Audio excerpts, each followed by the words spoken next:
ഒന്നും രണ്ടുമല്ല, 20,000 വർഷങ്ങളിലധികമാണ് യൂറോപ്യൻ രാജ്യങ്ങൾ പല പല യുദ്ധങ്ങളാൽ വിഭജിക്കപ്പെട്ട് കിടന്നത്.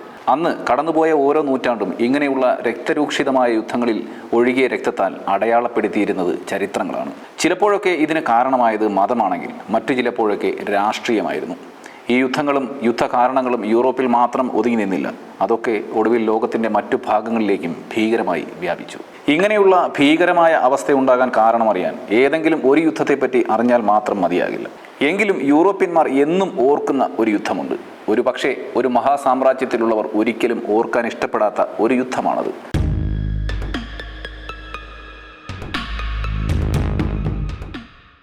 അതെ, റോമൻ എന്ന മഹാസാമ്രാജ്യത്തിൻ്റെ ഉറക്കം നഷ്ടപ്പെടുത്തിയ, റോമൻ സാമ്രാജ്യത്തെ ഞെട്ടിച്ച ഒരു ദുരന്തമായി മാറിയ ഒരു യുദ്ധമുണ്ട്.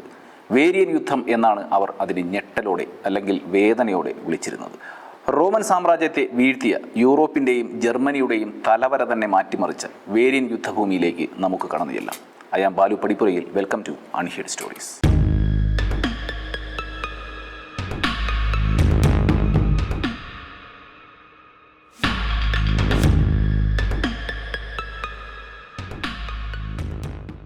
റോമൻ സാമ്രാജ്യം റൈൻ നദിക്കരയിലേക്ക് പിന്മാറാനും റൈൻ നദി റോമൻ സാമ്രാജ്യത്തിൻ്റെ അതിർത്തിയായി മാറാനും ഈ യുദ്ധം കാരണമായി.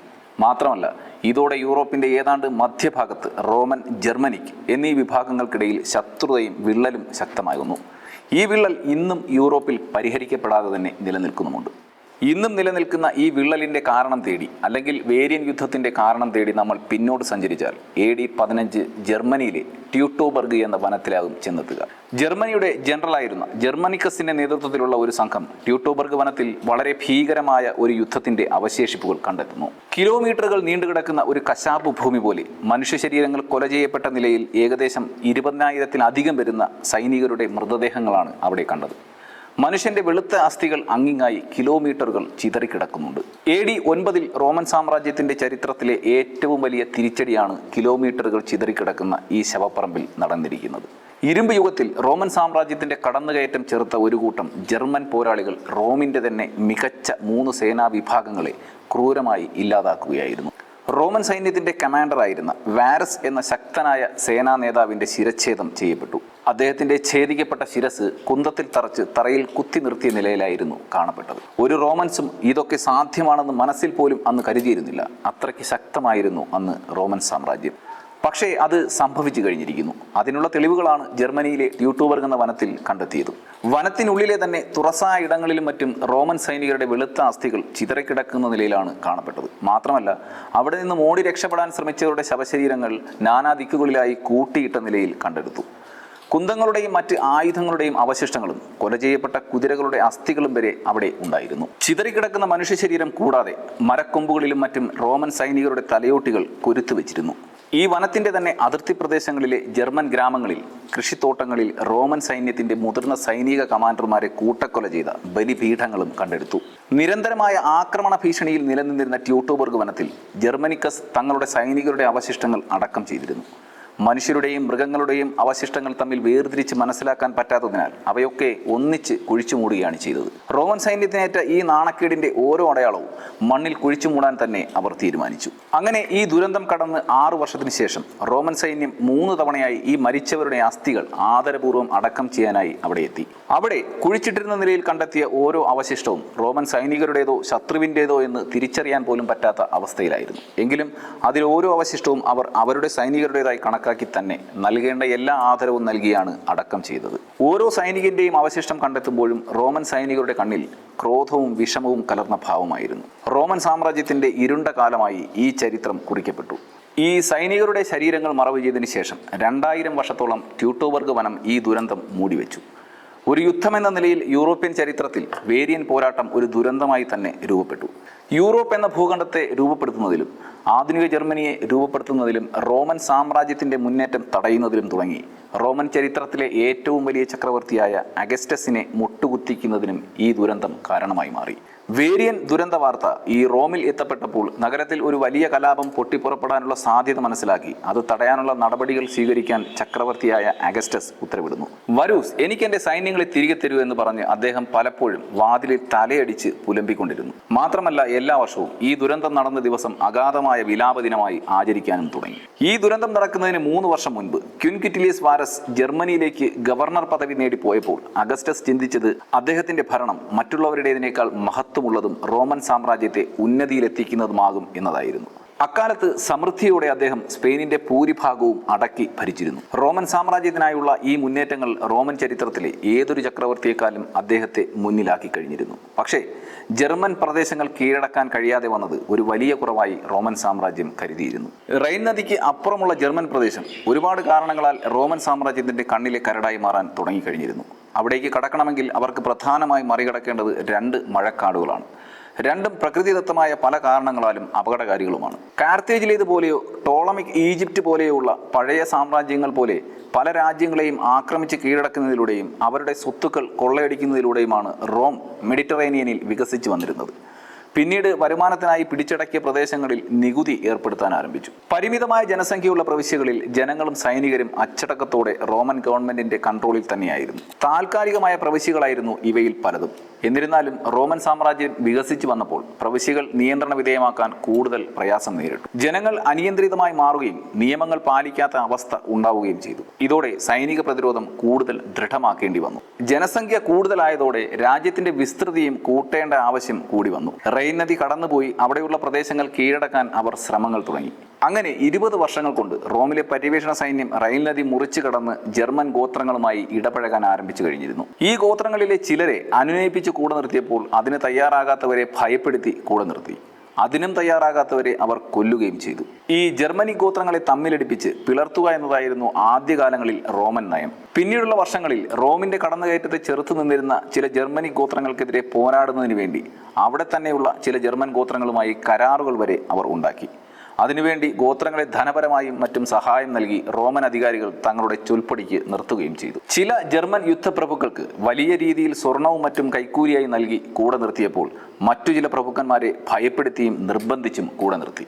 ഈ രീതിയിലുള്ള എല്ലാ റോമൻ പദ്ധതികൾക്കും പിന്നിൽ പ്രവർത്തിച്ചിരുന്നത് വരൂസ് കുടുംബാംഗമായിരുന്ന ക്വിൻറ്റിലിയസ് വാരസ് എന്ന റോമൻ അഭിഭാഷകനായിരുന്നു. ക്വിൻറ്റിലിയസ് വാരസ് റോമൻ ചക്രവർത്തിയുടെ മൂത്ത മകളായ ക്ലോഡിയ പുൾക്കയെ വിവാഹം കഴിച്ചതോടെ അദ്ദേഹത്തിന്റെ റോമൻ സാമ്രാജ്യത്തിലെ വേരുകൾക്ക് ബലം കൂടി. വാരസ് ഒരു സൈനിക ജനറൽ ആയിരുന്നില്ല, മറിച്ച് അദ്ദേഹം ഒരു അഭിഭാഷകൻ മാത്രമായിരുന്നു. പക്ഷേ തനിക്ക് ലഭിച്ച പോസ്റ്റിങ്ങിന് അനുയോജ്യനാണ് താൻ എന്ന് അദ്ദേഹം സ്വയം കരുതി. ചക്രവർത്തിയായ അഗസ്റ്റസിന്റെ മനസ്സിലുണ്ടായിരുന്നത് തന്നെയാകാം ക്വിൻറ്റിലിയസ് വാരസിന്റെ ഉദ്ദേശങ്ങളും. ജർമ്മൻ പ്രദേശത്ത് കൈയടക്കിയതും കൈവശം വെച്ചിരുന്നതുമായ പ്രദേശമൊക്കെ ഒരു റോമൻ പ്രവിശ്യയാക്കി മാറ്റുക എന്നത് തന്നെയായിരുന്നു ഇരുവരുടെയും ലക്ഷ്യം. അതായത് റോമിന്റെ അധീനതയിൽ കൊണ്ടുവന്നതിന് ശേഷം അവിടെ പുതിയ നികുതികൾ ഏർപ്പെടുത്തി റോമൻ സാമ്രാജ്യത്തിന്റെ വരുമാനം വർദ്ധിപ്പിക്കാനും ഈ പ്രദേശങ്ങളിൽ കൂടുതൽ ഉണ്ടായിരുന്ന കാർഷിക ഉൽപ്പന്നങ്ങൾ, ധാതുക്കൾ കൂടാതെ മനുഷ്യശേഷിയും റോമൻ സാമ്രാജ്യത്തിനായി പ്രയോജനപ്പെടുത്താനുമാണ് അവർ പദ്ധതികൾ മുന്നോട്ട് നീക്കിയത്. ഈ വാരസ് ഗവർണറായി ജർമ്മനിയിൽ ഉണ്ടായിരുന്ന ഘട്ടത്തിൽ അവിടുത്തെ രാഷ്ട്രീയ സാഹചര്യം വളരെ ശാന്തമായിരുന്നു. ജർമ്മനിയും റോമൻ അധികാരികളും തമ്മിലുള്ള ഉടമ്പടികൾ വളരെ ശക്തമായിരുന്നു. അതിനാൽ തന്നെ അവിടെ ഒരു കലാപം ഉണ്ടാകാനുള്ള വിദൂര സാധ്യതകൾ പോലും ഇല്ലെന്ന് മനസ്സിലാക്കി AD 9 വസന്തകാലത്ത് വാരസും അദ്ദേഹത്തിന്റെ മുഴുവൻ സൈന്യവും കുറച്ച് സിവിലിയൻസുമൊക്കെയായി ജർമ്മൻ ഇന്റീരിയറിലേക്ക് അവരുടെ ആസ്ഥാനം മാറ്റി. അവർ ലിപ്പെ നദിയുടെ തീരങ്ങളിലൂടെ സഞ്ചരിച്ച് വെസർ എന്ന നദിയുടെ തീരങ്ങളിലേക്ക് എത്തി അവിടെ റോമൻ സ്വാധീനം വർദ്ധിപ്പിക്കാനുള്ള പദ്ധതികൾ തയ്യാറാക്കി. സാധാരണയായി റോമൻ സൈന്യം വേനൽക്കാലത്ത് മാത്രമാണ് യുദ്ധം ചെയ്യുന്നത്. ശൈത്യകാലത്ത് റോമൻ സൈന്യം രാജ്യത്തിന്റെ പലയിടങ്ങളിലായി ക്യാമ്പ് ചെയ്ത് നഗരവൽക്കരണത്തിന്റെ ഭാഗമായ തെരുവ് നിർമ്മാണം, കെട്ടിട നിർമ്മാണം പോലെയുള്ള പ്രവർത്തനങ്ങൾ നടത്തും. നഗരങ്ങളുടെ അടിത്തറയ്ക്ക് അനുയോജ്യമായ സ്ഥലങ്ങൾ അന്വേഷിച്ച് അവർ രാജ്യത്തുടനീളം സഞ്ചരിക്കും. അതായത് റോമൻ സൈന്യം യുദ്ധം നടത്തുക മാത്രമല്ല ചെയ്തിരുന്നത്, പിടിച്ചെടുത്ത പ്രവിശ്യകളിലെ പ്രധാന നിർമ്മാണ പ്രവർത്തനങ്ങൾക്കും നേതൃത്വം നൽകിയത് ഈ സൈന്യം തന്നെയായിരുന്നു. റോമൻ സൈന്യം റോമൻ നാഗരികതയുടെ ഒരു പ്രധാന ഘടകം തന്നെയായിരുന്നു. ഗവർണറായിരുന്ന വാരസ് തന്റെ അധികാരങ്ങൾ ഉപയോഗിച്ച് ഈ പ്രവിശ്യയിലെ ജനങ്ങളെ നിയന്ത്രിക്കാനും നികുതി പിരിവ് നടത്താനുമുള്ള പുതിയ നിയമനിർമ്മാണത്തിന് തുടക്കം കുറിച്ചു. വാരസ് തന്റേതായ നിയമങ്ങളിലൂടെ മാറ്റത്തിന്റെ പ്രക്രിയ വേഗത്തിലാക്കാനും റോമൻ ഭരണം ജർമ്മനിയിൽ വിപുലീകരിക്കാനും തുടക്കം കുറിച്ചു. റോമക്കാരുടെ നിയന്ത്രണത്തിലുള്ള അടിമകളെ പോലെ അദ്ദേഹം ജർമ്മൻകാർക്ക് ഉത്തരവുകൾ നൽകുകയും റോമൻസിന് വിധേയരായ മറ്റ് രാജ്യങ്ങളിലെ പോലെ തന്നെ അവരിൽ നിന്നും കൂടുതൽ നികുതി ഇനത്തിൽ അമിതമായി പണം ഈടാക്കുകയും ചെയ്തു. റോമൻ ചരിത്രകാരനും സൈനികനുമായ വെല്ലിയസ് പാറ്റർകുലസ് വാരസിനെ പറ്റി എഴുതിയത് ഇങ്ങനെയായിരുന്നു: അദ്ദേഹം ഒരു ക്രൂരനായ ഭരണാധികാരി മാത്രമായിരുന്നില്ല, മറിച്ച് ഒരു തികഞ്ഞ അത്യാഗ്രഹി കൂടിയായിരുന്നു എന്നാണ്. പണം നേടുന്നതിന് ഈ വാരസിന് അത്യാർത്തി ഉണ്ടെന്നും അദ്ദേഹം എഴുതിയിട്ടുണ്ട്. ഗവർണറായതിനു ശേഷവും സൈന്യത്തിന്റെ പൂർണ്ണ നിയന്ത്രണവും ഈ വാരസ് തന്നെ കൈയടക്കി വെച്ചിരുന്നു. പക്ഷേ ഗവർണറായതോടെ അന്നത്തെ റോമൻ നിയമങ്ങൾ അനുസരിച്ച് സൈന്യത്തെ നിയന്ത്രിക്കാനോ അവർക്ക് ഓർഡറുകൾ നൽകാനോ അദ്ദേഹത്തിന് അവകാശമുണ്ടായിരുന്നില്ല. മൊത്തത്തിൽ പറഞ്ഞാൽ വാരസ് ഒരു ഏകാധിപതിയായി ജർമ്മൻ പ്രവിശ്യയിൽ തന്റെ ദുർഭരണം സൈന്യം വഴിയും മറ്റും നടപ്പാക്കുകയാണ് ഉണ്ടായത്. അങ്ങനെ 20 വർഷങ്ങളാണ് ജർമ്മനിയെ റോമൻകാർ കീഴടക്കി ഭരിച്ചതും കൊള്ളയടിച്ചതും. ഈ സമയം ജർമ്മനിയിലെ ജനങ്ങളും ഗോത്രവർഗ്ഗങ്ങളും ഒക്കെ തന്നെ ഇവരുടെ ഈ ദുർഭരണത്തിന്റെ കീഴിൽ ദുരിതപൂർണമായ ജീവിതത്തിൽ അസന്തുഷ്ടരായിരുന്നു. അവർ ആയുധമെടുക്കാൻ തയ്യാറായിരുന്നു. പക്ഷേ അവരെ ഏകോപിപ്പിക്കാനും അവരെ മുന്നോട്ട് നയിക്കാനും ഒരു ക്യാപ്റ്റന്റെ കുറവ് ഉണ്ടായിരുന്നു. മാത്രമല്ല, ജർമ്മനിയിൽ തന്നെയുള്ള ചില ഗോത്രങ്ങളും മറ്റും അവരുടെ നിലനിൽപ്പിന് വേണ്ടി ഈ വാരസിന് സഹായം ചെയ്തു കൊടുക്കുകയും ചെയ്യുന്നുണ്ട്. ഇതേ കാലയളവിൽ വാരസിന് ജർമ്മനിയിലെ റോമൻ കയ്യേറ്റത്തിൽ സഹായിക്കാനായി റോം അധികാരികൾ അർമേനിയസ് എന്ന ഒരു ഉയർന്ന പദവിയുള്ള സൈനികനെ അയക്കുന്നു. പക്ഷേ ഈ അർമേനിയസ് യഥാർത്ഥ റോം പൗരൻ ആയിരുന്നില്ല. ഈ ജർമ്മനിയിലെ തന്നെ റോമൻ സാമ്രാജ്യത്തെ പിന്തുണയ്ക്കുന്ന ഒരു ഗോത്രവർഗമായ ചെറൂസ്കി ഗോത്രത്തിലെ രാജകുമാരനായി ജനിച്ചയാളാണ് ഈ അർമീനിയസ്. ഈ ഗോത്രത്തിന്റെ റോമൻ സാമ്രാജ്യത്തോടുള്ള സൗഹൃദത്തിന്റെ ഭാഗമായി റോമൻ പ്രവിശ്യകളിൽ സഞ്ചരിക്കാൻ സാധിച്ച അർമീനിയസ് ലാറ്റിൻ ഭാഷ പഠിക്കുകയും റോമൻ സൈന്യത്തിൽ സേവനമനുഷ്ഠിക്കുകയും ചെയ്തു. ഇതോടെ അദ്ദേഹത്തിന് റോമൻ പൗരത്വവും റോമൻ സൈന്യത്തിലെ ഒരു പ്രധാന പദവിയായ ഇക്വസ് പദവിയും നൽകിയിരുന്നു. ഗ്രേറ്റ് ഇല്ലീറിയൻ കലാപത്തിൽ മികച്ച സേവനമനുഷ്ഠിച്ച ശേഷം ജർമ്മനി ഗോത്രങ്ങളിലെ റോമൻ അധിനിവേശം പൂർത്തിയാക്കുന്നതിന് വേണ്ടി ഗവർണറായ വാരസിനെ സഹായിക്കാൻ അദ്ദേഹത്തെ റോമൻ അധികാരികൾ ജർമ്മനിയിലേക്ക് അയക്കുകയായിരുന്നു. അദ്ദേഹം ജർമ്മൻകാരനാണ്. അതുകൊണ്ട് തന്നെ ജർമ്മൻ ഗോത്രങ്ങൾക്കിടയിൽ സ്വാധീനം ചെലുത്താനും ആവശ്യമെങ്കിൽ അവരെ മെരുക്കി നിർത്താനും അർമീനിയസിനെ ഉപകരിക്കുമെന്ന് റോമൻ അധികാരികൾ കണക്കുകൂട്ടി.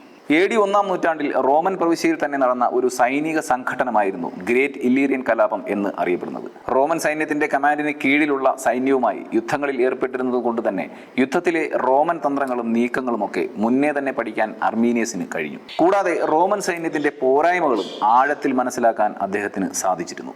റോമിൽ സാധാരണ വിദ്യാഭ്യാസം നേടാൻ അവകാശമുള്ളത് ഉയർന്ന പദവിയിലുള്ളവരുടെ കുടുംബാംഗങ്ങൾക്ക് മാത്രമായിരുന്നു. വിദ്യാഭ്യാസം നേടുന്നതിനായിട്ടാണ് അർമീനിയസ് റോമൻ പൗരത്വം സ്വീകരിച്ചത്. റോമൻ സൈന്യത്തിൽ ചേരുന്നതിന് മുൻപ് അർമീനിയസ് കരുതിയിരുന്നത് റോം സാമ്രാജ്യം ആരാലും പരാജയപ്പെടുത്താൻ കഴിയാത്ത അജയ്യമായ ഒരു സാമ്രാജ്യമാണ് എന്നായിരുന്നു. കാരണം 20 വർഷങ്ങളായി അദ്ദേഹത്തിന്റെ തന്നെ രാജ്യമായ ജർമ്മനി അടക്കി ഭരിക്കുന്നത് ഇതേ റോമൻ സാമ്രാജ്യം തന്നെയായിരുന്നു.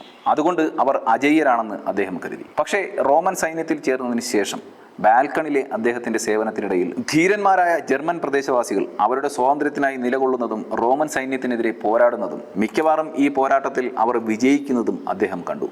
അപ്പോഴാണ് അർമീനിയസ് തന്റെ രാജ്യത്തെ റോമൻ സാമ്രാജ്യത്തിൽ നിന്നും സ്വതന്ത്രമാക്കാൻ കഴിയും എന്ന ചിന്ത വരാൻ തുടങ്ങിയത്. മാത്രമല്ല, ഈ ചിന്ത അർമീനിയസിന്റെ മനസ്സിൽ കടന്നുകൂടിയ സമയത്ത് തന്നെയാണ് റോമൻ അധികാരികൾ അദ്ദേഹത്തെ ജർമ്മനിയിലേക്ക് അയക്കുന്നത്. അവിടുത്തെ സാഹചര്യങ്ങൾ അദ്ദേഹം ആദ്യം വിലയിരുത്താൻ തുടങ്ങി. വാരസ് എന്ന ഗവർണർക്ക് സൈന്യത്തിൽ പ്രവർത്തിച്ച് ഒരു മുൻപരിചയമില്ലാത്തയാളാണെന്നും പല കാര്യങ്ങളിലും മികച്ച തീരുമാനങ്ങൾ പോലും എടുക്കാൻ കഴിയാത്ത ആളാണെന്നും അർമീനിയസ് മനസ്സിലാക്കുന്നു.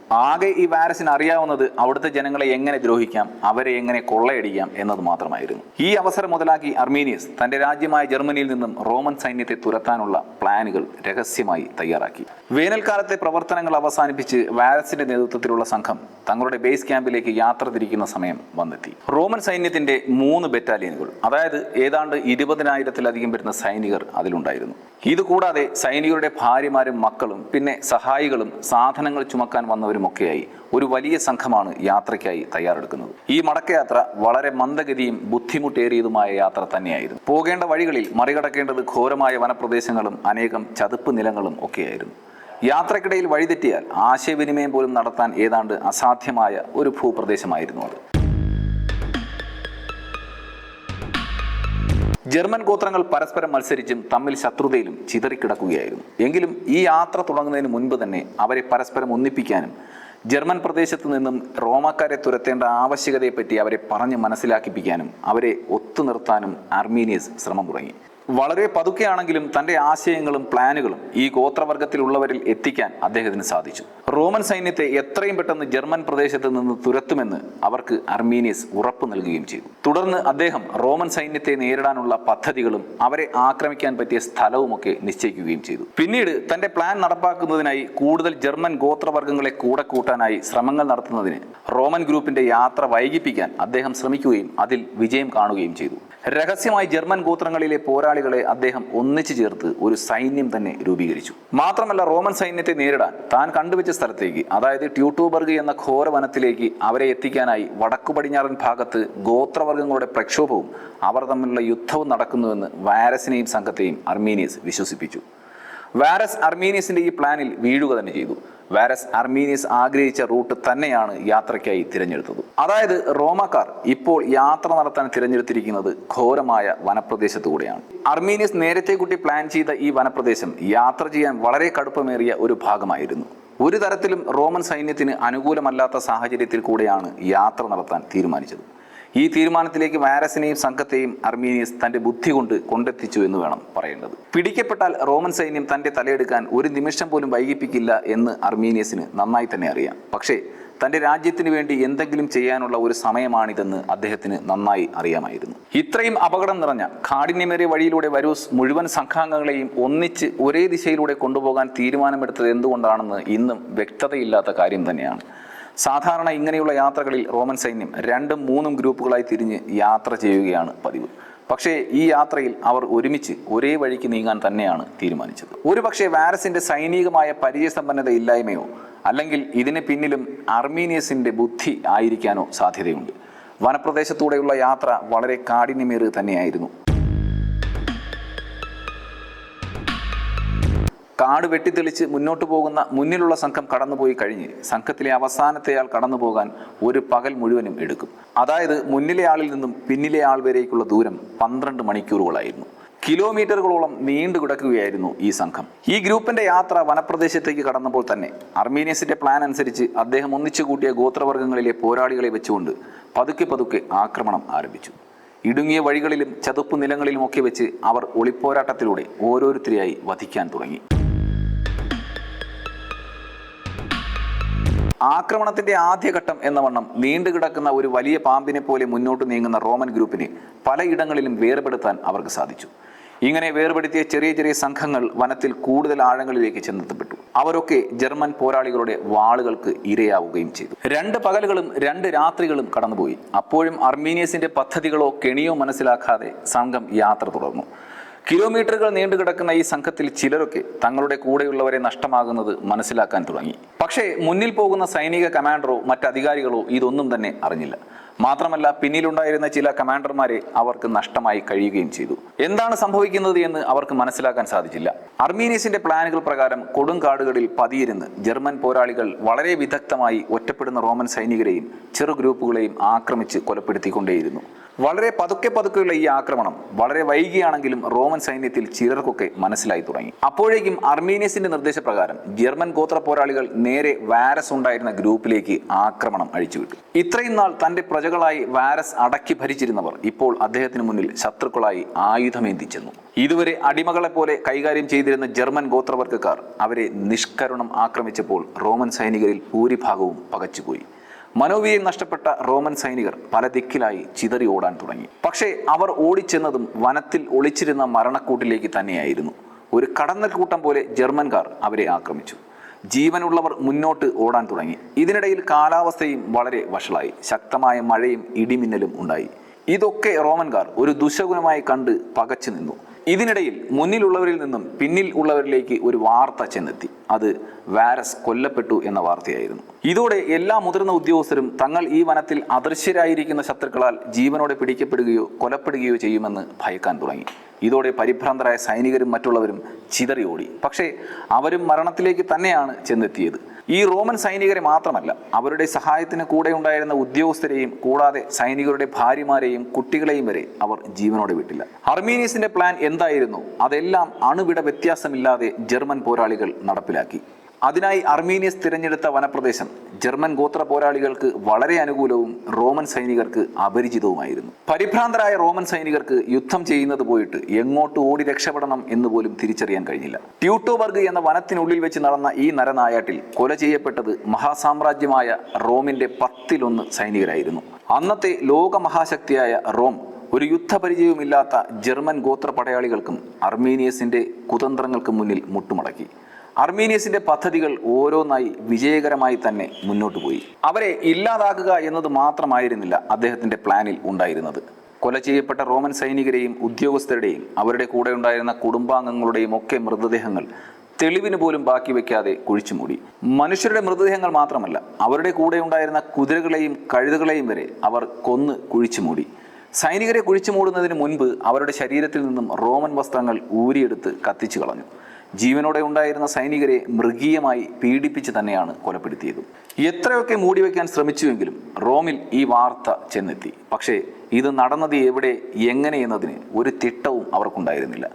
ഈ വാർത്ത ശരിക്കും ഒരു ഇടിമുഴക്കം പോലെയായിരുന്നു റോമിൽ ചെന്നെത്തിയത്. മാത്രമല്ല, ഈ പരാജയത്തിന്റെ അപമാനം മൂടിവെക്കാൻ റോമൻ അധികാരികൾ ശ്രമിക്കുകയും ചെയ്തു. ചക്രവർത്തിയായ അഗസ്റ്റസ് ഇത് കേട്ട് പൊട്ടിത്തെറിച്ചു. വളരെ പരിഭ്രാന്തനായി അദ്ദേഹം ആദ്യം ചെയ്തത് റോമൻ പ്രവിശ്യകൾക്ക് ചുറ്റുമുള്ള സൈനിക സുരക്ഷ വർദ്ധിപ്പിക്കുക എന്നതായിരുന്നു. മറ്റൊരു ആക്രമണം കൂടി പ്രതീക്ഷിച്ച അഗസ്റ്റസിന് പക്ഷേ തെറ്റി. റോമൻ പ്രവിശ്യയിലേക്ക് അന്ന് ഒരാക്രമണവും കടന്നു വന്നില്ല. പക്ഷേ അപ്പോഴും റൈൽ നദിയുടെ അപ്പുറം അർമീനിയസ് തന്റെ പോരാളികളുമായി പ്രതികാരത്തിനായി വരാൻ സാധ്യതയുള്ള റോമൻ സൈനികരെ പ്രതീക്ഷിച്ച് കാത്തിരുന്നു. പക്ഷേ അതും സംഭവിച്ചില്ല.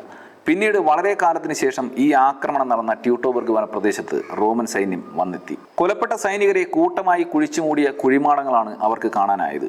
അതിൽ സൈനികരുടെ ശവശരീരങ്ങളിൽ വസ്ത്രങ്ങൾ ഉണ്ടായിരുന്നില്ല. മാത്രമല്ല, ഒരു ശവശരീരവും പൂർണ്ണമായിരുന്നുമില്ല. കൈകളും കാലുകളും ഒക്കെ വെട്ടിമാറ്റപ്പെട്ടിരുന്നു. പലരുടെയും കണ്ണുകൾ വരെ ചൂഴ്ന്നെടുത്തിരിക്കുന്നു. വളരെ ഭീകരമായി വികൃതമാക്കിയ നിലയിലായിരുന്നു പല ശവശരീരങ്ങളും. കണ്ടെത്തിയ ശവശരീരങ്ങളിൽ ഒരു സൈനികനെന്ന് തോന്നിക്കുന്ന ഒരാളുടെ നാവ് വെട്ടിയ ശേഷം വായ തുന്നിച്ചേർത്ത നിലയിലായിരുന്നു. റോമൻ സൈന്യത്തിന്റെ 17, 18, 19 എന്നീ ബറ്റാലിയനുകൾ പൂർണ്ണമായും ഇല്ലാതെയാക്കപ്പെട്ടു. ഈ പരാജയം പുറത്തു വരാതിരിക്കാനും ലോകം ഇതൊന്നും ചർച്ച ചെയ്യാതിരിക്കാനും റോമൻ സൈന്യം ഈ ശവശരീരങ്ങളൊക്കെ മറവ് ചെയ്തു. ട്യൂട്ടോബർഗ് എന്ന വനത്തിൽ നടന്ന ഈ ആക്രമണത്തോടെ റോമൻ സാമ്രാജ്യത്തിന്റെ ജർമ്മനിയിലെ കുടിയേറ്റം അവസാനിച്ചു. ജർമ്മൻ ഗോത്രങ്ങളെ ഒന്നിച്ചു നിർത്തി റോമൻസിനെതിരെ പോരാടിയ അർമീനിയസിന്റെ തന്ത്രങ്ങൾ പൂർണ്ണ വിജയം കണ്ടു. പക്ഷേ പൂർണ്ണമായി ജർമ്മൻകാർക്ക് സ്വാതന്ത്ര്യം ലഭിക്കാൻ 1871 വരെ കാത്തിരിക്കേണ്ടി വന്നു.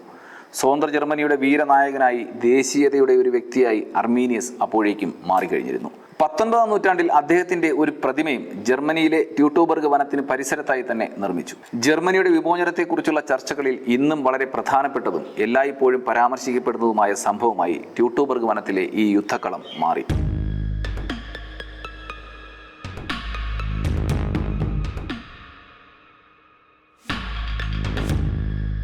19ാം നൂറ്റാണ്ടിന്റെ അവസാനത്തിൽ നാറ്റോ സേനയ്ക്കൊപ്പം സേവനമനുഷ്ഠിച്ചിരുന്ന ഒരു ബ്രിട്ടീഷ് ടാങ്ക് കമാൻഡറാണ് ഈ യുദ്ധത്തിന്റെ ആദ്യ തെളിവുകൾ കണ്ടെത്തിയത്.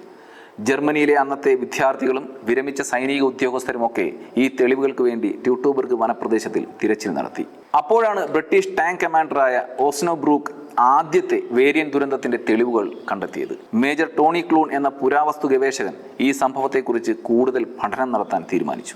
1987 അദ്ദേഹത്തിന്റെ പ്രത്യേക താല്പര്യപ്രകാരം നടത്തിയ ഗവേഷണങ്ങളുടെ ഫലമായി ഈ യുദ്ധത്തിന്റെ കൂടുതൽ തെളിവുകൾ ശേഖരിക്കാൻ സാധിച്ചു. മാത്രമല്ല, ഈ യുദ്ധം നടന്ന യഥാർത്ഥ സ്ഥലം കണ്ടെത്താനും അദ്ദേഹത്തിന് സാധിച്ചു.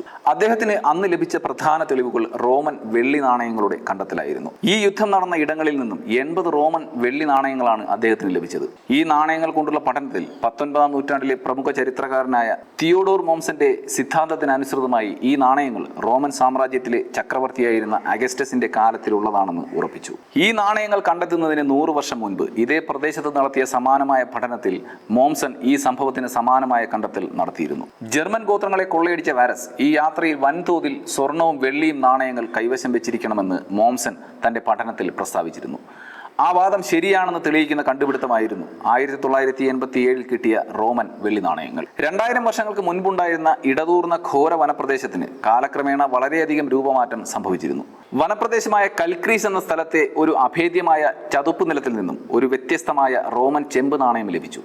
അതിൽ വാരസിന്റെ സൈനുള്ള മുദ്ര പതിപ്പിച്ചിരുന്നു. ഈ സംഭവവുമായി നേരിട്ട് ബന്ധമുള്ള ആദ്യത്തെ തെളിവായിരുന്നു ഈ നാണയം. വാരസ് എന്ന പേരിന്റെ VAR എന്നീ 3 അക്ഷരങ്ങൾ നാണയത്തിൽ പതിച്ചിരുന്നു.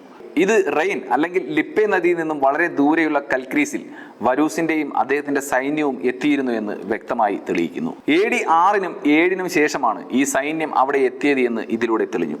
ഈ സംഭവവുമായി ബന്ധപ്പെട്ട എക്സാക്ട് ഡേറ്റ് അടയാളപ്പെടുത്താൻ ഇതോടെ സാധിക്കുകയും ചെയ്തു. ഈ കാലയളവിൽ ഈ പ്രദേശത്ത്, അതായത് ട്യൂട്ടോബർഗ് വനപ്രദേശത്തിൽ നടന്ന ഒരേ ഒരു യുദ്ധം വേരിയൻ യുദ്ധം അഥവാ ട്യൂട്ടോബർഗ് യുദ്ധം മാത്രമായിരുന്നു. ഈ സംഭവത്തെ പറ്റിയുള്ള കൂടുതൽ തെളിവുകൾ കണ്ടെത്താനും മേജർ ക്ലൂൺ പിന്നീട് തയ്യാറാവുകയും ചെയ്തു. അതിനായി ജർമ്മൻ സേനയുടെ വിജയത്തിന്റെ പ്രതീകമായി പണിതുയർത്തിയ അർമീനിയസിന്റെ പ്രതിമയിൽ നിന്നും 50 മൈൽ ചുറ്റളവിൽ മെറ്റൽ ഡിറ്റക്ടറുമായി ബ്രിട്ടീഷ് ഉദ്യോഗസ്ഥ സംഘത്തിന്റെ സഹായത്തോടെ വിവരശേഖരണം നടത്തി. ഈ ശ്രമത്തിൽ സാധാരണയായി റോമൻ ആർമി ഉപയോഗിച്ചിരുന്ന ഡിസൈനിലുള്ള 3 ചെറിയ ലെഡിൽ നിർമ്മിച്ച സ്ലിംഗ് ഷോട്ടുകൾ കണ്ടെത്തി. അതായത് തെറ്റാടി പോലെ അക്കാലത്ത് ഉപയോഗിച്ചിരുന്ന ഒരു ആയുധത്തിൽ പ്രയോഗിച്ചിരുന്ന ചെറിയ കല്ല് പോലെയുള്ള വസ്തുവായിരുന്നു അത്. ഇതുകൊണ്ട് ദൂരെയുള്ള ശത്രുക്കളെ തെറ്റാടി പോലെയുള്ള ആയുധങ്ങൾ ഉപയോഗിച്ച് ആക്രമിക്കാൻ അന്നത്തെ കാലത്ത് റോമൻ സൈനികർ ഉപയോഗിച്ചിരുന്നു. ആദ്യം ഇത് കയ്യിൽ കിട്ടിയപ്പോൾ മേജർ ക്ലൂണിന് ഇതെന്താണെന്ന് മനസ്സിലാക്കാൻ സാധിച്ചില്ല. പക്ഷേ ഒരു ഇൻസ്റ്റിറ്റ്യൂട്ടിലേക്ക് കൊണ്ടുപോയ ഈ സ്ലിംഗ് ഷോട്ടുകൾ എന്താണെന്നും ആരുപയോഗിച്ചതാണെന്നും തിരിച്ചറിഞ്ഞു. ഈ തെളിവ് ശരിക്കും ഗവേഷണ സംഘത്തിന് കൂടുതൽ ഊർജം നൽകി. ചെറിയ സ്ലിംഗ് ഷോട്ടുകൾ ഒരു വലിയ യുദ്ധത്തിന്റെ അല്ലെങ്കിൽ റോമൻ ദുരന്തത്തിന്റെ തെളിവായി മാറുന്നു. 1989 പ്രൊഫഷണലായിട്ടുള്ള പുരാവസ്തു ഗവേഷകൻ ഈ സ്ഥലം ഗവേഷണത്തിനായി കുഴിക്കാൻ ആരംഭിച്ചു. ഇതോടെ അവർക്ക് കൂടുതൽ റോമൻ നാണയങ്ങളും മറ്റും ലഭിച്ചു. മാത്രമല്ല വിവിധ തരത്തിലുള്ള വാരസ് ഗ്രൂപ്പ് ഉപയോഗിച്ചിരുന്നു എന്ന് കരുതുന്ന വസ്തുക്കളും ആയുധങ്ങളും കണ്ടെടുത്തു. റോമൻ സിവിലിയൻസ് ഉപയോഗിക്കുന്ന വസ്തുക്കൾ, പാത്രങ്ങൾ, സൈന്യം ഉപയോഗിക്കുന്ന കവചങ്ങൾ, കുതിരപ്പട ഉപയോഗിച്ചിരുന്ന മുഖംമൂടി തുടങ്ങിയവ പലതും പുറത്തു വന്നു. കുതിരപ്പടയുടെ മുഖംമൂടി ഒരു അപൂർവമായ കണ്ടെത്തൽ തന്നെയായിരുന്നു. 1990 തുടക്കത്തിൽ ഈ മുഖംമൂടി ലഭിച്ച ഇടങ്ങളിൽ തന്നെ മനുഷ്യനിർമ്മിതമായ ചെറിയ മതിലുകൾ ഗവേഷകർ കണ്ടെത്തി. ഈ മതിലുകൾ പ്രകൃതിദത്തമായ ഒരു നിർമ്മിതി അല്ല എന്ന് ഗവേഷകർ ഉറപ്പിച്ചു. ഇതിനെപ്പറ്റി കൂടുതൽ പഠിച്ചപ്പോൾ ഈ റോമൻ സൈന്യത്തെ ട്രാപ്പിലാക്കാൻ വേണ്ടി ട്യൂട്ടോബർഗ് വനത്തിന്റെ ഘടനയിൽ വരെ അർമീനിയസ് മാറ്റം വരുത്തിയെന്ന് കണ്ടെത്തി. ഒറ്റ നോട്ടത്തിൽ കണ്ടാൽ ആർക്കും തിരിച്ചറിയാൻ കഴിയാത്ത വിധം മതിലുകളും കൃത്രിമ കുന്നുകളും അർമീനിയസ് ഗോത്രവർഗ്ഗങ്ങളെ കൊണ്ട് നിർമ്മിപ്പിച്ചിരുന്നു. ഇങ്ങനെയുള്ള യുദ്ധതന്ത്രങ്ങൾ ശരിക്കും റോമൻ സൈന്യത്തിൻ്റെതാണ്. അവരുടെ കൂടെ യുദ്ധം ചെയ്തിരുന്ന കാലങ്ങളിൽ അർമീനിയസ് ഈ തന്ത്രങ്ങളൊക്കെ ഏതാണ്ട് പൂർണ്ണമായും പഠിച്ച് മനസ്സിലാക്കിയിരുന്നു. ശരിക്കും പറഞ്ഞാൽ അവരെ വനത്തിലേക്കല്ല അർമീനിയസ് നയിച്ചു കൊണ്ടുവന്നത്, അദ്ദേഹം തന്നെ തയ്യാറാക്കിയ ഒരു യുദ്ധക്കളത്തിലേക്കായിരുന്നു. ഇങ്ങനെ കാടിന്റെ രൂപത്തിൽ മാറ്റം വരുത്തി ഒരു വലിയ മലയ്ക്കും ചതുപ്പ് നിലത്തിനുമിടയിലുള്ള ചെറിയ വിടവിലേക്ക്, അതായത് ഒരു കുപ്പിയുടെ കഴുത്ത് പോലെ ഇടുങ്ങിയ വഴികളിലേക്ക് റോമൻ സൈന്യത്തെ എത്തിക്കുക എന്നതാണ് അർമീനിയസ് രൂപീകരിച്ച തന്ത്രം. ഇതിലൂടെ വലിയ സൈന്യത്തെ ചെറിയ ഗ്രൂപ്പുകളാക്കി അടർത്തി മാറ്റി അവരെ പതിയിരുന്ന് ആക്രമിക്കുമ്പോൾ ജർമ്മൻ പോരാളികൾക്ക് ആൾനഷ്ടമില്ലാതെ പോരാടാൻ സാധിക്കും. മാത്രമല്ല ഘട്ടം ഘട്ടമായി റോമൻ സൈന്യത്തെ ഇല്ലാതെയാക്കാനും അവർക്ക് സാധിക്കും. അർമീനിയസ് ഗോത്രവർഗ്ഗങ്ങളെ സംഘടിപ്പിച്ച് നിർത്തുക മാത്രമല്ല, ട്യൂട്ടോബർഗ് എന്ന വിശാലമായ ഘോരവനത്തിന്റെ ഘടനയിൽ പോലും മാറ്റം വരുത്തി. ജർമ്മൻ പോരാളികൾക്ക് പതിയിരുന്ന് ആക്രമിക്കാൻ പാകത്തിനുള്ള മതിലുകൾ അവർ നിർമ്മിച്ചു. റോമൻകാർ കിഴക്ക് വശത്ത് നിന്നും പടിഞ്ഞാറോട്ട് വനത്തിനുള്ളിലേക്ക് കയറിയതിനു ശേഷമാണ് കാത്തുനിന്ന് ജർമ്മൻ പടയാളികൾ റോമൻകാരെ ആക്രമിക്കുന്നത്. ഇന്ന് കൽക്രീസിലെ ഭൂപ്രദേശം പൂർണ്ണമായി മാറ്റത്തിന് വിധേയമായി. മനുഷ്യന്റെ കടന്നുകയറ്റം വനപ്രദേശത്തെയും ചതുപ്പ് നിലങ്ങളെയും മാറ്റിമറിച്ചു. വനം ഇല്ലാതെയായി, ചെറു അരുവികളും നിലങ്ങളും വറ്റി വരണ്ടു. എന്നാൽ AD 9-ാം നൂറ്റാണ്ടിൽ ഈ ഭൂമി എങ്ങനെയായിരുന്നുവെന്ന് കാണാൻ പുരാവസ്തു ഗവേഷകർ ഒരു ചെറിയ ഭാഗം പുനഃസ്ഥാപിച്ചു. ശേഷം കൂടുതൽ പഠനങ്ങൾ ഈ യുദ്ധത്തെപ്പറ്റി നടത്തുകയും ചെയ്തു. ചെളി നിറഞ്ഞ ആഴമുള്ള വളരെ അപകടകരമായ ചതുപ്പ് നിലങ്ങൾ അടുപ്പിച്ചടുപ്പിച്ച് ഈ വനത്തിൽ ധാരാളം ഉണ്ടായിരുന്നു. വളരെ ഇടതൂർന്നതും യാത്രയ്ക്ക് പോലും വഴങ്ങാത്തതുമായ കൊടും കാട് തന്നെയായിരുന്നു അത്. ഈ വനത്തിൽ അർമീനിയസിന്റെ തന്ത്രങ്ങൾ കൂടിയായപ്പോൾ റോമൻകാർ ആകെ കുടുങ്ങുക തന്നെ ചെയ്തു. മരങ്ങൾ, അതായത് വനം അവസാനിക്കുന്നിടത്ത് ചതുപ്പ് നിലങ്ങൾ ആരംഭിക്കും. കാടിനും ചതുപ്പിനുമിടയിലുള്ള ഇടുങ്ങിയ ഇടത്തിലൂടെ കഷ്ടിച്ച് 1-2 പേർക്ക് മാത്രം ഒരേ സമയം കടന്നു പോകാൻ പറ്റുന്ന ഇടങ്ങളാണ്. ഇങ്ങനെയുള്ള ഇടങ്ങളിൽ പതിയിരുന്ന് ആക്രമിക്കാനും കൊലപ്പെടുത്താനും ജർമ്മൻ പോരാളികൾക്ക് അനായാസം സാധിച്ചു. അർമീനിയസ് തന്റെ പ്ലാനിന്റെ ഭാഗമായി ഓരോ സൈനിക ഗ്രൂപ്പിലും സാധനം ചുമക്കാനായി കഴുതകളെ ഏർപ്പെടുത്തിയിരുന്നു. ഈ കഴുതകളുടെ കഴുത്തിൽ ചെറിയ മണികൾ കെട്ടിയിട്ടു. രാത്രിയിൽ ഗ്രൂപ്പുകൾ മുന്നോട്ട് നീങ്ങുന്നത് പെട്ടെന്ന് ഒളിഞ്ഞിരിക്കുന്നവർക്ക് തിരിച്ചറിയാൻ ഇതുവഴി അവർക്ക് സാധിച്ചു. ആക്രമണം തുടങ്ങിക്കഴിഞ്ഞ് റോമൻസിന് ഈ കാര്യം മനസ്സിലായി. അവർ പുല്ലുകൾ കൊണ്ട് ഈ മണികൾ ശബ്ദിക്കാത്ത വിധം കെട്ടിവെച്ചു. പക്ഷേ അപ്പോഴേക്കും വളരെ വൈകിപ്പോയിരുന്നു. 1994 റോമൻ പട്ടാളക്കാരുടെയും കുതിരകളുടെയും കഴുതകളുടെയും അസ്ഥികളുള്ള കുഴികൾ വരെ ഗവേഷകർ കണ്ടെത്തി. ഈ കുഴികൾ വേരിയൻ യുദ്ധത്തിന് ശേഷം ഉണ്ടാക്കിയതാണെന്ന് തെളിയുകയും ചെയ്തു. ഈ കുഴികളിൽ മനുഷ്യന്റെ തലയോട്ടികൾ, കഴുതകളുടെയും കുതിരകളുടെയും അസ്ഥികൾ വരെ ഉണ്ടായിരുന്നു. അന്ന് വാരസിന്റെ സംഘത്തിൽ ധാരാളം കുതിരവണ്ടികളും സാധനങ്ങൾ ചുമക്കാൻ കഴുതകൾ തുടങ്ങിയ മൃഗങ്ങളും ഉണ്ടായിരുന്നു. മാത്രമല്ല സ്ത്രീകളും കുട്ടികളും പരിചാരകരും ഒക്കെ ഉണ്ടായിരുന്നു. അതുകൊണ്ട് തന്നെ ഈ യാത്രാ സംഘം പല ഗ്രൂപ്പുകളായി പിരിയാനും കാരണമായി. 2000 വർഷങ്ങൾക്ക് ശേഷം ലഭിച്ച ഈ അസ്ഥികളിൽ കൂടെ ഗവേഷകർക്ക് ആ സംഘത്തിന്റെ കഥ പറയാൻ സാധിച്ചു. മനുഷ്യരെയും മൃഗങ്ങളെയും അതീവ ശ്രദ്ധയോടെയാണ് അടക്കം ചെയ്തതെന്ന് റോമൻ ചരിത്രകാരന്മാർ വിശദീകരിക്കുന്നുമുണ്ട്.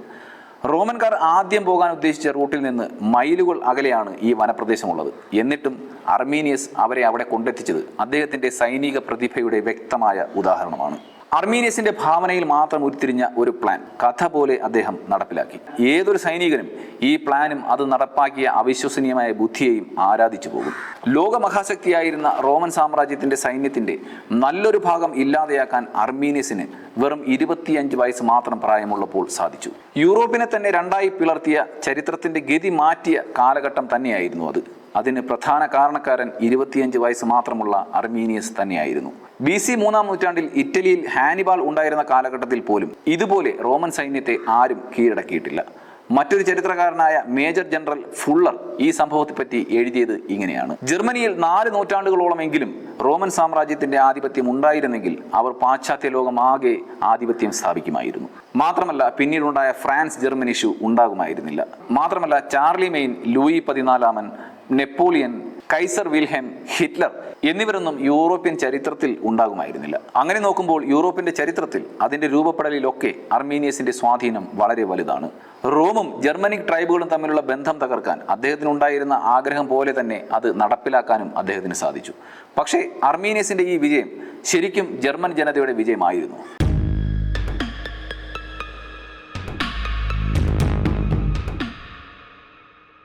റെയിനിന്റെ കിഴക്ക് വശമുള്ള വാൾഗ്രിംസ് എന്ന സ്ഥലത്ത് ഗവേഷകർ അമ്പരപ്പിക്കുന്ന വാസ്തുവിദ്യയുള്ള കെട്ടിടങ്ങളുടെ അവശിഷ്ടങ്ങൾ കണ്ടെത്തി. കല്ലുകൊണ്ട് നിർമ്മിച്ച ഒരു വലിയ നഗരത്തിന്റെ അവശിഷ്ടമായിരുന്നു അത്. റോമൻ ചക്രവർത്തിയായ അഗസ്റ്റസിന്റെ കാലഘട്ടത്തിൽ നിർമ്മിച്ചതാണ് ഈ നഗരമെന്ന് തെളിയുകയും ചെയ്തു. അന്നത്തെ കാലത്തെ ഏറ്റവും ആധുനികരമായ രീതിയിൽ നിർമ്മിച്ച ഒരു നഗരത്തിന്റെ അവശിഷ്ടമായിരുന്നു അത്.